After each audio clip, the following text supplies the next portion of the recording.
ಮಂಗಳೂರಿನ ಬೆಂದೂರ್ವೆಲ್ನಲ್ಲಿ ಸಂಪನ್ನವಾಯಿತು ಕುಡ್ಲ ಪೆಲಕಾಯಿ ಪರ್ವ. ಬಗೆ ಬಗೆಯ ಹಲಸಿನ ಖಾದ್ಯ ಸವಿದ ಮಂಗಳೂರಿನ ಜನತೆ.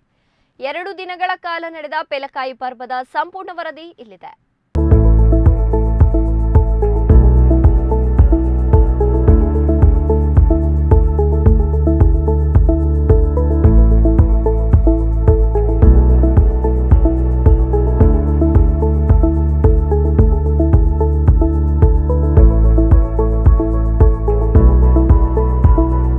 ಬಾಯಲ್ಲಿ ನೀರೂರಿಸುವ ಹಲಸಿನ ಚಿಪ್ಸ್, ಹಲಸಿನ ಹಪ್ಪಳ, ಐಸ್ ಕ್ರೀಮ್, ಹೋಳಿಗೆ, ಜಿಲೇಬಿ, ಹಲಸಿನ ಹಣ್ಣಿನಿಂದ ತಯಾರಿಸಿದ ನಾನಾ ಖಾದ್ಯಗಳ ಪ್ರದರ್ಶನ ಮತ್ತು ಮಾರಾಟ. ಕುಡ್ಲ ಪೆಲಕಾಯಿ ಪರ್ವದಲ್ಲಿ ಹಲವು ಖಾದ್ಯ ಸವಿದ ಮಂಗಳೂರಿಗರು.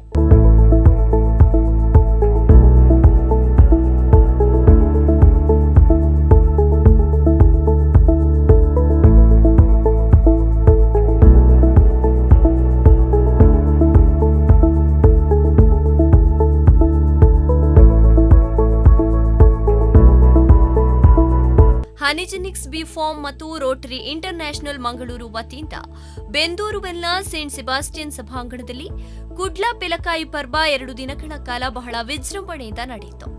ಹಲಸಿನ ಹಣ್ಣನ್ನು ಕತ್ತರಿಸುವ ಮೂಲಕ ಕಾರ್ಯಕ್ರಮಕ್ಕೆ ಚಾಲನೆಯನ್ನ ನೀಡಲಾಯಿತು.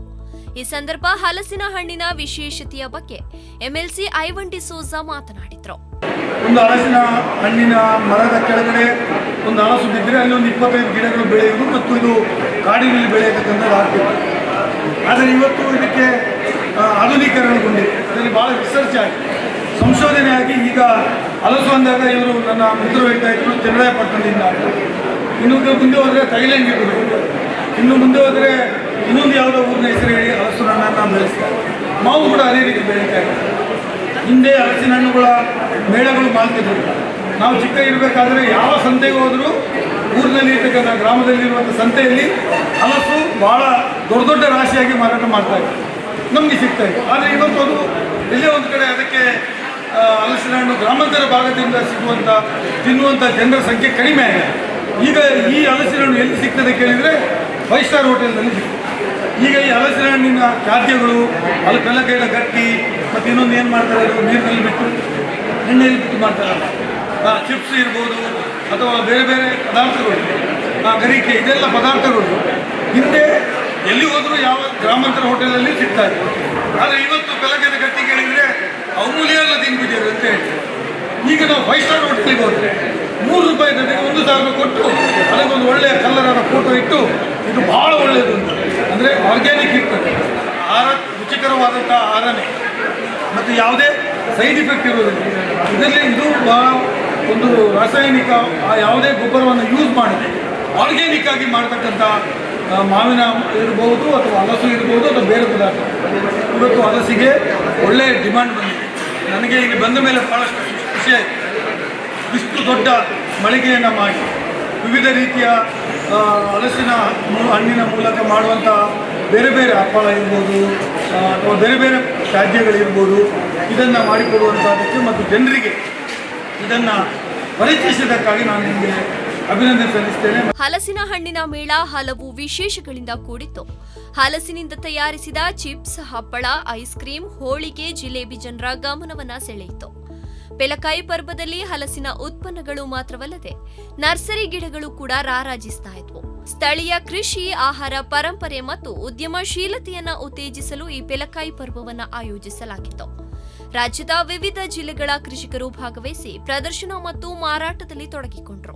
ಕುಡ್ಲ ಪೆಲಕಾಯಿ ಪರ್ವ 2025 ಇಲ್ಲಿ ಬೆಂದೂರುವೆಲ್ನ ಸೈಂಟ್ ಸೆಬಾಸ್ಟಿಯನ್ ಚರ್ಚ್ ಹಾಲ್ನಲ್ಲಿ ನಡೀತಾ ಇದೆ. ಇಲ್ಲೀಗ ಎಲ್ಲ ರೀತಿಯ ಹಲಸಿನ ಗಿಡದಿಂದ ಹಿಡಿದು ಹಲಸಿನ ಹಣ್ಣಿನ ಗಿಡಗಳಾಗಿರ್ಬೋದು, ಹಲಸಿನ ಹಣ್ಣಾಗಿರ್ಬೋದು, ಜೊತೆಗೆ ಹಲಸಿನ ಹಣ್ಣು, ಕಾಯಿ ಮತ್ತು ಎಲ್ಲ ಹಲಸಿನ ಬೈ ಪ್ರಾಡಕ್ಟ್ಸ್ಗಳಾಗಿರ್ಬೋದು ಎಲ್ಲವೂ ಕೂಡ ಇಲ್ಲಿ ಸಿಗ್ತದೆ. ಹಪ್ಪಳ ಆಗಿರ್ಬೋದು, ಹಲಸಿನಕಾಯಿ ಚಿಪ್ಸ್ ಆಗಿರ್ಬೋದು, ಅದೇ ರೀತಿಯಲ್ಲಿ ಉಂಡಲಕಾಳು, ಹಾಗೆ ರೆಡಿ ಐಟಮ್ಸ್ ಇಲ್ಲಿ ಹಲಸಿನ ಹಣ್ಣಿನಿಂದ ವಿಶೇಷವಾಗಿ ಜಿಲೇಬಿ, ಹಾಗೆ ಹಲಸಿನ ಹಣ್ಣಿನಲ್ಲಿ ತಯಾರಿಸಿರುವಂಥ ಐಸ್ ಕ್ರೀಮ್ ಹಲವು ಕಡೆಯಲ್ಲಿ ಇಲ್ಲಿಗ ಬೇರೆ ಬೇರೆ ಸ್ಟಾಲ್ಗಳಿದೆ. ಬೇರೆ ಬೇರೆ ಸ್ಟಾಲ್ಗಳಲ್ಲಿ ಹಲಸಿನಕಾಯಿಯಿಂದ ತಯಾರಿಸಿರುವಂತಹ ಐಟಮ್ಸ್ಗಳು, ಹಾಗೆ ಒಳ್ಳೆ ಗೌಜಿಯಲ್ಲಿ ಅದಲ್ಲದೆ ಮನೆಯಲ್ಲಿ ತಯಾರಿಸಿರುವಂತಹ ಹಲವು ರೀತಿಯ ಪ್ರಾಡಕ್ಟ್ಗಳು, ಖಾದಿ ಬಟ್ಟೆಗಳಿರ್ಬೋದು, ಹಾಗೆ ಹೋಮ್ ಮೇಡ್ ಐಟಮ್ಸ್ಗಳು ಸುಮಾರೆಲ್ಲ ಇಲ್ಲಿ ಬೆಂದೂರುವೆಲ್ನ ಚರ್ಚ್ ಹಾಲ್ನ ನಡೀತಾ ಇರುವಂತಹ ಹಲಸು ಮೇಳದಲ್ಲಿ ಸಿಗ್ತಾ ಇದೆ. ಇದೀಗ ಕೊನೆಯ ಹಲಸು ಮೇಳ ಅಂತ, ಈ ವರ್ಷದ ಹಲಸಿನ ಹಬ್ಬ ಕೊನೆಯ ಹಬ್ಬ ಆಗಿರ್ಬೋದು ಅಂತೇಳಿ ನನ್ನ ಭಾವನೆ. ಹಾಗೆ ಎಲ್ಲರೂ ಕೂಡ ಈ ಹಬ್ಬದಲ್ಲಿ ಪಾಲ್ಗೊಳ್ಳಿ, ಬೇರೆ ಬೇರೆ ರೀತಿಯ ಹಲಸಿನ ಐಟಮ್ಗಳಾಗಿರ್ಬೋದು, ಬೇರೆ ಬೇರೆ ರೀತಿಯ ಇಲ್ಲಿ ಸಿಗುವಂಥ ಐಟಮ್ಗಳನ್ನು ತೆಕ್ಕೊಳ್ಳಿ. ಈ ಕಾರ್ಯಕ್ರಮವನ್ನು ಕೂಡ ಒಳ್ಳೆಯ ರೀತಿಯಲ್ಲಿ ಚಂದಗಾಣಿಸಿಕೊಡಿ ಅಂತೇಳಿ ನಾನು ಈ ಮೂಲಕ ಕೇಳಿಕೊಳ್ಳಿಕ್ಕೆ ಇಷ್ಟಪಡ್ತಾ ಇದ್ದೇನೆ. ನಲ್ಲಿ ಹಲಸಿನ ಉತ್ಪನ್ನಗಳಿದೆ, ಹಲಸಿನ ಹಪ್ಪಳ, ಹಲಸಿನ ಶೇಂಡಿ ಏನು ಬೇಕಾದರೂ ಮಾಡ್ಬೋದು. ಮನೆಯಲ್ಲಿ ನಮ್ಮ ಗೃಹಿಣಿಯರಿಗೆ ಕೂಡ ಗೃಹ ಉತ್ಪನ್ನಗಳನ್ನು ಮಾಡಿ ಈ ಥರದ ಮೇಳಗಳಲ್ಲಿ ಬಂದು ಅದನ್ನು ಎಲ್ಲರಿಗೂ ವಿತರಿಸ್ಬೋದು. ಅದರಲ್ಲಿ ನಮ್ಮ ಒಂದು ಸ್ವಲ್ಪ ಲಾಭಾಂಶವನ್ನು ಕೂಡ ನಾವು ಗೃಹಿಣಿಯರಿಗೆ ಮಾಡ್ಕೊಳ್ಬೋದು. ಈಗ ಹಲಸಿನ ಹಣ್ಣಿನಲ್ಲಿ ಈಗ ತುಂಬ ಪ್ರಚಲಿತದಲ್ಲಿದೆ. ಹಲಸಿನ ಹಣ್ಣು ಅಂದರೆ ಆರ್ಗ್ಯಾನಿಕ್ ಆಗಿ, ಅದಕ್ಕೆ ಏನು ಕೂಡ ಒಂದು ಕೆಮಿಕಲನ್ನು ಕೂಡ ಉಪಯೋಗ ಮಾಡದೆ ಸ್ವಾಭಾವಿಕವಾಗಿ ಅದರ ನೇಚರ್ ಎಂತ ಪ್ರಕೃತಿ ಉತ್ಪನ್ನವಾಗಿ ನಮಗೆ ಲಭ್ಯವಿದೆ. ಇದೊಂದು ನಮಗೆ ವಿಶೇಷವಾದ ಈಗ ಹಲಸಿಗೆ ತುಂಬ ಬೇಡಿಕೆಯನ್ನು ಕೂಡ ಇಂಥರದ ಹಬ್ಬಗಳನ್ನು ಏರ್ಪಡಿಸುವುದರ ಮೂಲಕ ಉತ್ಪನ್ನಗಳಿಗೆ ಕೂಡ ಒಳ್ಳೆಯ ಮಾರ್ಕೆಟ್ಗಳನ್ನು ಕೂಡ ಇಲ್ಲಿ ಪಡ್ಕೊಳ್ಬೋದು. ಹಲಸಿನ ಗಟ್ಟಿ ಮಾಡ್ತಾರೆ, ಹಲಸಿನದು ಹೋಳಿಗೆ, ವಿಶೇಷವಾಗಿ ಈಗ ಹಲಸಿನ ಹೋಳಿಗೆ ತುಂಬ ಎಲ್ಲರಿಗೂ ಇಷ್ಟಪಡುವಂಥ ಒಂದು ಖಾದ್ಯವಾಗಿದೆ. ಅದರಲ್ಲಿ ಬೇರೆ ಬೇರೆ ಉತ್ಪನ್ನಗಳನ್ನು ಈಗ ರೆಡಿ ಮಾಡಿ ನಮಗೆ ವಿತರಿಸ್ತಾ ಇದ್ದಾರೆ. ಇಲ್ಲಿ ಬಂದರೆ ಅದರ ಪ್ರಯೋಜನವನ್ನು ಪಡ್ಕೊಂಡು ನಮ್ಮ ಮನೆಯಲ್ಲಿ ಕೂಡ ನಾವು ಯಾವ ಥರ ಮಾಡ್ಬೋದು ಅಂತ, ಈ ಥರದ ಉತ್ಪನ್ನಗಳು ಇನ್ನೂ ಸಹ ಮನೆಯಲ್ಲಿ ಮಾಡ್ಬೋದು ಅಂತ ನಮಗೆ ಎಲ್ಲ ರೀತಿಯ ಪ್ರಯೋಜನವನ್ನು ನಾವು ಇಲ್ಲಿ ಪಡ್ಕೊಳ್ಬೋದು. ನನ್ನ ಹೆಸರು ಪುಷ್ಪಲತಾ. ಮಂಗಳೂರಿನಲ್ಲಿ ಆಯೋಜಿಸಿದ ಪೆಲಕಾಯಿ ಪರ್ವ ಹಲಸು ಪ್ರಿಯರಿಗೆ ಸಖತ್ ಖುಷಿ ಕೊಡುವುದರ ಜೊತೆಗೆ ರಾಜ್ಯದ ಬೇರೆ ಬೇರೆ ಭಾಗದ ಹಲಸಿನ ರುಚಿಯನ್ನ ಸವಿಯುವ ವೇದಿಕೆಯನ್ನ ಸೃಷ್ಟಿಸಿತು. ರಾಮನಗರದ ರೈತರು ಮಾವು, ಚಿಕ್ಕಬಳ್ಳಾಪುರ ಮತ್ತು ಸ್ಥಳೀಯ ರೈತರು ಹಲಸು, ಮಡಿಕೇರಿಯಿಂದ ಬೆಣ್ಣೆಹಣ್ಣು ಹಾಗೂ ಕಿತ್ತಳೆ, ಬೆಂಗಳೂರಿನಿಂದ ವಿವಿಧ ಹಣ್ಣುಗಳ ಮೌಲ್ಯವರ್ಧಿತ ಉತ್ಪನ್ನಗಳು ಸೇರಿದಂತೆ ಸ್ಥಳೀಯವಾಗಿ ಹಲಸಿನ ಹಣ್ಣಿನಿಂದ ತಯಾರಿಸಿದ ವಿವಿಧ ಖಾದ್ಯಗಳು ಪರ್ವದಲ್ಲಿತ್ತು.